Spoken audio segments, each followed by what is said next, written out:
Hallo und herzlich willkommen bei Sugar Princess. Heute zeige ich euch das Grundrezept für meinen Biskuitboden.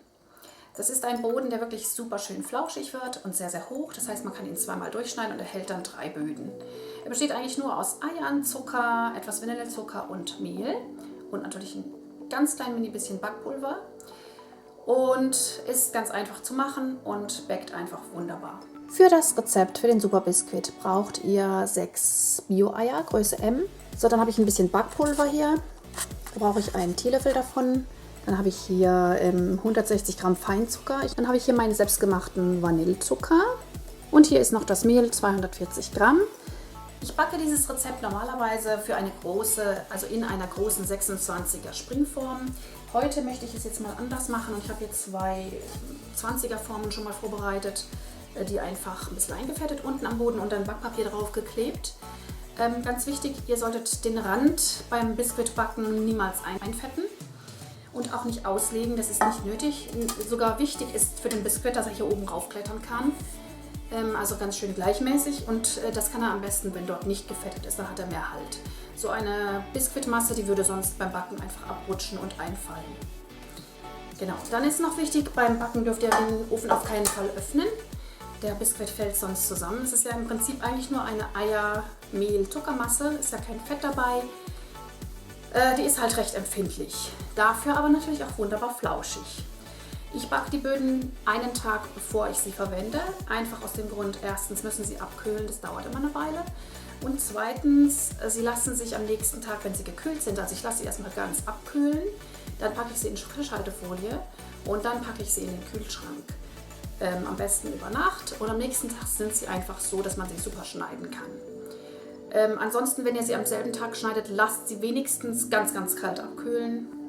Sie dürfen nicht mehr warm sein, sonst krümelt euch der Boden total beim Schneiden. Also da habt ihr keine Freude daran. Deswegen verteile ich mir jetzt meine Rezepte immer auf mehrere Tage. Also ich überlege mir, wann fange ich an. Und wenn ich habe am Freitag den Geburtstag, jetzt fange ich halt am Mittwoch an. Boden backen, Creme vorbereiten, den Boden auskühlen lassen, die Creme auskühlen lassen. Und morgen bin ich dann so weit, dass ich einfach alles zusammensetzen kann und die Torte fertig dekorieren kann. Kein Stress. Für das Rezept trenne ich zuerst die Eier. Also mir ist gerade ein Ei runtergefallen. Ich habe versucht, das mit dem Knie aufzufangen. Es hat leider nicht funktioniert. Das ist alles in meinem Schrank gelandet und auf dem Fußboden. Jetzt aber, ich zeige euch jetzt, wie man Eier aufschlägt. Ganz professionell natürlich. Ohne dass irgendwas Schlechtes passiert. Sicher. An der Kante schön aufschlagen. In der Mitte aufmachen. Dann läuft erstmal das ganze Eiweiß schön raus. Achtung! Eigelb sollte nicht mitkommen, weil dann wird das Eiweiß nicht steif. Und das Eigelb dann hier in die separate Schüssel werfen. Und das Ganze mache ich jetzt mit allen meinen 6 Eiern. Also ganz wichtig für alle Backanfänger, es ist ganz, ganz, ganz wichtig, dass kein Fünkchen, kein Mini-Püpschen und kein Mini-Pi Eigelb in eure Eiweißmasse gerät, also in das Eiweiß. Dann müsst ihr im Prinzip, also müsst gucken, dass ihr das wirklich ganz entfernt. Sonst wird das Eiweiß nämlich nicht steif. Ihr könnt das natürlich auch mit einem Handrührgerät machen, dann nehmt ihr einfach den Schneebesen. Jetzt füge ich noch eine Prise Salz hinzu und dann kann ich das Eiweiß schön steif schlagen.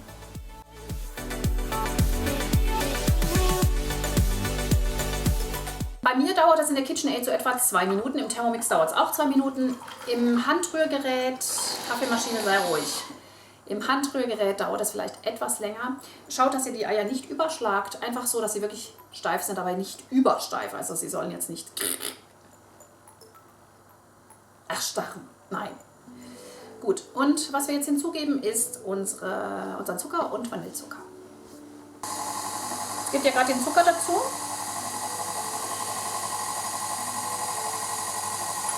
Also ihn einrühren. Vanillezucker.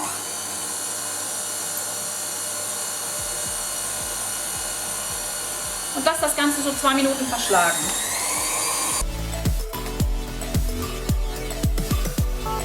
Jetzt seht ihr, dass die Masse so richtig schön glänzend geworden ist.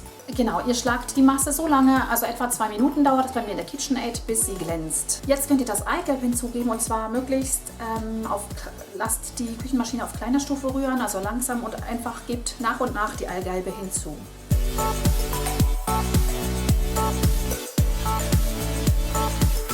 Damit das ein richtig schön flauschiger Biskuit wird, gebe ich jetzt das Mehl noch hier in mein Siebchen. Füge ich das Backpulver noch hinzu. Das sollte man eigentlich vorher vermengen, habe ich jetzt aber vergessen. Also ihr vermengt das bitte separat. Es wird aber jetzt da drüber gesiebt. Gerade, dass wirklich keine Klümpchen entstehen. Also ihr seht, hier sind noch ein paar Klümpchen, die kann ich jetzt auch noch ein bisschen durchdrücken. Dann sind das keine Klümpchen mehr. So. Und jetzt wird das Mehl gerade nur untergezogen unter die Masse mit einem Spatel am besten. Genau, wenn ihr das Mehl auf eure Masse gesiebt habt, dann könnt ihr es mit so einem Teigschaber unterziehen. Einfach nur gerade unterheben, bis das Mehl gerade verrührt ist. Und dann ist sofort Schluss. Wenn ihr dann weiter rührt, dann rührt ihr die ganze Luft wieder raus und es wird nicht so schön, wie ihr es eigentlich haben könntet. Hier ist jetzt mein Mehl auf der Masse. Und ich gehe mal von außen jetzt nach innen. Dabei kann man auch die Schüssel so ein bisschen drehen. Und hebt es ganz vorsichtig unter. Und ihr seht, dass das schön luftig bleibt. Und ich rühre jetzt auch nicht ewig lang, sondern nur gerade, bis wirklich kein Mehl mehr zu sehen ist.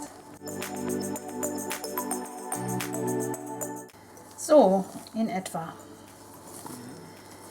Wenn ich noch Mehlnester finde, dann steche ich die so ein bisschen auf, gehe da rein und mache sie weg.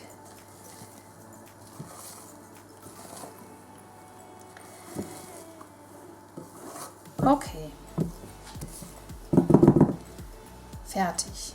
Ich verteile jetzt den Teig einfach gleichmäßig auf meine beiden Formen, indem ich einfach immer einen Spatel hier, einen Spatel da reinwerfe. Dann weiß ich ungefähr, dass überall gleich drin ist. Man kann es natürlich auch separat abwiegen und dann teilen wirklich, wer es ganz genau machen möchte. Mir reicht jetzt das so.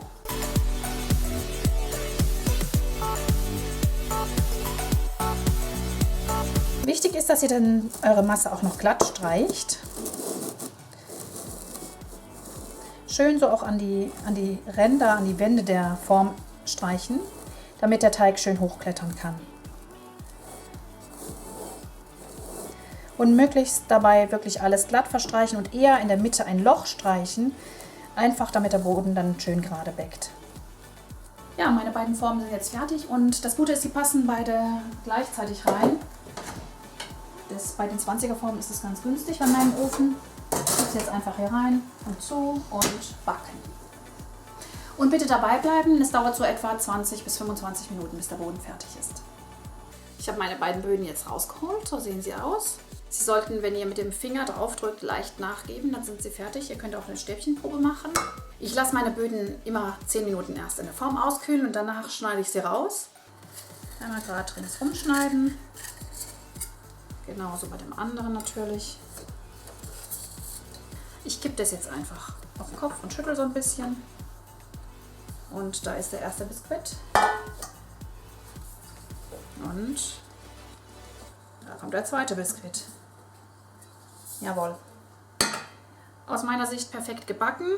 Beide gleich hoch. Ich mache jetzt hier noch das Backpapier unten ab. Und da werdet ihr sehen, wie schön glatt sie gebacken haben.